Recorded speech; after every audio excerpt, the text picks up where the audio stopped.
Bonsoir à tous, comment vous allez? J'espère que vous portez très bien.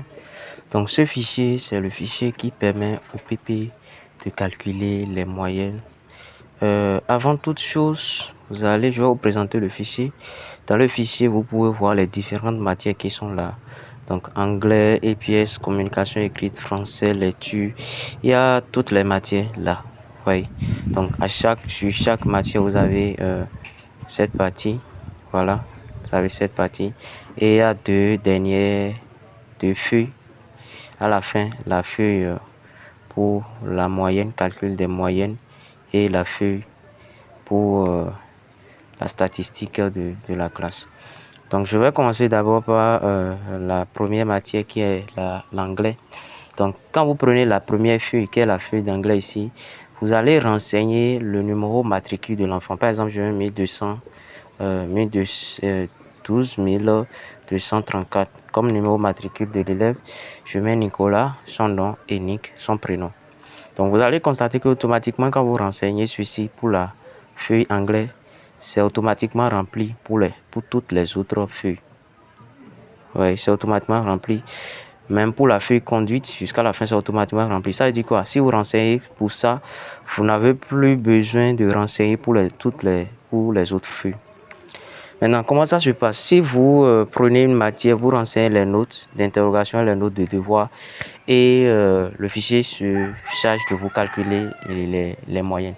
Et comment les moyennes se calculent, je vais vous expliquer ça de façon brève. Si vous prenez chaque matière, vous allez constater qu'il y a il y a 3 cases pour les interrogations. Genre interrogation numéro 1, interrogation numéro 2, interrogation numéro 3. Donc la moyenne d'interrogation, c'est la moyenne des notes. Si vous mettez 3 notes, ça fait la somme des 3 notes divisé par 3. Si vous mettez 2 notes, ça fait la somme des 2 notes divisé par 2. Maintenant, pour la moyenne de la matière, c'est la moyenne des 3 notes qui sont la moyenne d'interrogation devoir 1, devoir 2. Ça veut dire si vous mettez une note pour le devoir, ça va faire la moyenne d'interrogation plus le devoir divisé par 2. Si vous mettez 2 notes pour le devoir, ça fait moyenne d'interrogation plus les 2 devoirs divisé par 3, ainsi de suite. Donc je vais essayer de prendre quelques notes, vous allez voir. Donc je prends première interrogation 12, deuxième interrogation 16. Donc ça fait la moyenne d'interrogation, ça fait 12 plus 16 qui va donner 28 divisé par 2, ça fait 14 qui est la moyenne d'interrogation. Le devoir, je mets également 14. Donc ça fait 14 plus 14 divisé par 2 qui donne 14. C'est bon? C'est lorsque l'élève a un seul devoir.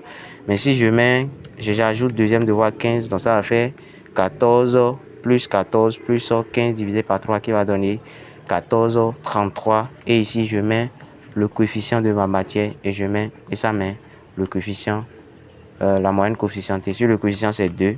Ça calcule en fonction du coefficient. Donc vous faites ça pour tous les élèves et toutes les matières qui sont dans la salle. Si par exemple je prends la 6e, par exemple en 6e il n'y a pas lecture, donc vous laissez la partie lecture, vous laissez ça totalement vide, aucune note dans aucune case. Donc lors des calculs, ça ne va pas prendre ça en compte. Maintenant si vous terminez, vous venez ici sur la partie moyenne. Donc c'est ici vous allez voir les moyennes. Si vous calculez les moyennes dans les matières, ça va faire la somme des moyennes, c'est-à-dire totaux. Ici, vous allez constater que c'est pour anglais, j'ai trouvé 26,67. Donc, si je change ça, je mets coefficient 1 ici, vous allez constater que ça devient 14,33 et je vais retrouver les 14,33 ici. C'est bon? Donc, ici, la somme des coefficients, ça devient 2. Ça devient 2 parce que il y a le coefficient de la matière conduite qui est déjà fixé ici, qui est sur 1. Donc, ne soyez pas étonnés si vous voyez la somme de coefficients changer en 2 ici. Donc, ici, il y a la moyenne semestrielle. C'est bon. Donc, ça fait le totaux plutôt divisé par le total des coefficients qui tourne la moyenne semestrielle et l'appréciation qui va avec le rang et la récompense. C'est bon? Maintenant, si vous voulez, vous pouvez aussi voir les moyennes ici. Si par exemple, vous allez constater qu'il y a deux signes ici, plus et moins. Ça permet, il y a des feuilles qui sont groupées ici que vous pouvez déplier. Plier, déplier. Je pense que c'est le mot le plus facile à garder. Le plus facile à garder plutôt. Donc, je garde ici. Quand je déplie comme ça, vous allez constater. Je déplie comme ça. Je clique dessus, vous voyez. Donc, il y a tout un lot de cases qui est déplié. Donc, anglais, EPS, communication écrite, voilà. En tout cas, il y aura chaque matière ici avec la moyenne coefficientée de l'élève dans la matière. Maintenant, si vous voulez, vous pouvez aussi déplier pour chaque matière. Par exemple, quand je prends EPS maintenant, je peux déplier pour voir. Donc, je clique là. Donc, pour EPS, je déplie. Actuellement, EPS est vide. Je vais prendre anglais parce qu'on a déjà rempli anglais. Je ne prends pas anglais, donc je viens ici, je clique sur ce plus. Donc, si je clique sur le plus, tout s'affiche. Tout ce qui était là-bas s'affiche ici. Donc, moyenne d'interrogation 12, 16, moyenne et les notes d'interrogation, moyenne d'interrogation 14. Et toutes les moyennes calculées sont là. C'est bon? Donc, je vais replier ça là. Voilà. Je replie ça et je replie tout ce qui est ici maintenant. Comme ça. Donc, si vous calculez tout ça, il y a aussi 3 cases ici qui sont très importantes. Ici, c'est la case cesse. Donc, vous choisissez le cesse de l'enfant. Je suppose que c'est masculin. Et après ça, il y a la case stature. Si l'élève est passant au redoublant, vous choisissez, je suppose, redoublant. Ça, c'est très important pour la partie statistique. Et la dernière case ici, c'est la case apte ou inapte. La case apte ou inapte, vous choisissez si l'élève est apte ou si l'élève est inapte. Je choisis inapte. Maintenant, ce que vous devez savoir, la case inapte ici n'a aucun effet sur les calculs des moyennes. Si un élève ne fait pas les pièces, ça veut dire que vous laissez le champ de l'élève totalement vide. Donc ça veut dire, si je viens ici, si le premier élève fait les pièces, vous calculez ses moyennes. Si l'élève qui suit ne fait pas les pièces, vous laissez sa colonne totalement vide. Donc si vous laissez ça vide, ça ne va pas prendre ça en compte. Si je suppose ici, je prends les pièces. Le premier élève a 12 et première interrogation 12, deuxième interrogation 15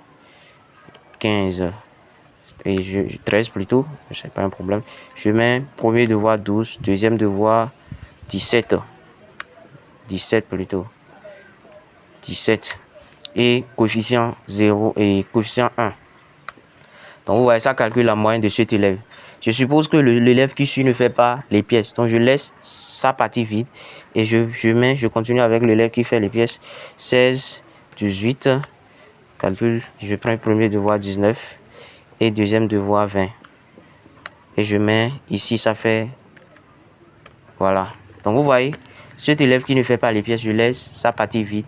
Vous allez constater dans la partie moyenne, il y aura ceci. Vous voyez, quand vous regardez ici, vous allez voir le coefficient de l'élève qui est ici, c'est combien? C'est 3. Par contre, ceci, c'est 2. Parce que ici, pour le premier élève, j'avais déjà mis un coefficient pour anglais. Et ici, j'ai mis uniquement pour les pièces qui s'ajoutent au coefficient de la conduite. Donc, vous voyez, l'élève qui est ici, lui, il n'a toujours aucune moyenne. Donc, je repars maintenant sur anglais et je vais calculer de moyenne pour lui. Je mets 12, 15, 18 et je mets 15 et je mets encore 15. Et je mets le coefficient ici 1 et voilà. Donc, si je reviens ici sur la moyenne, vous allez constater que ça a calculé sa moyenne et ça a mis coefficient combien? Coefficient 2. Ça fait coefficient de la matière anglais plus la conduite. Donc, ça ne prend pas en compte les pièces. Donc, c'est pour vous dire quoi? Dans la partie moyenne, choisir apte ou inapte ici, n'a fait pas, ça ne joue aucun rôle sur les calculs des moyennes. Mais ça permet à celui qui a cette liste de savoir que voilà, que l'élève que vous avez, il est inapte. Ça veut dire que il n'a pas de moyenne en EPS. Donc c'est comme ça que vous pouvez utiliser le fichier. Ça permet de calculer les moyennes semestrielles, le rang, l'appréciation et la récompense. Merci beaucoup.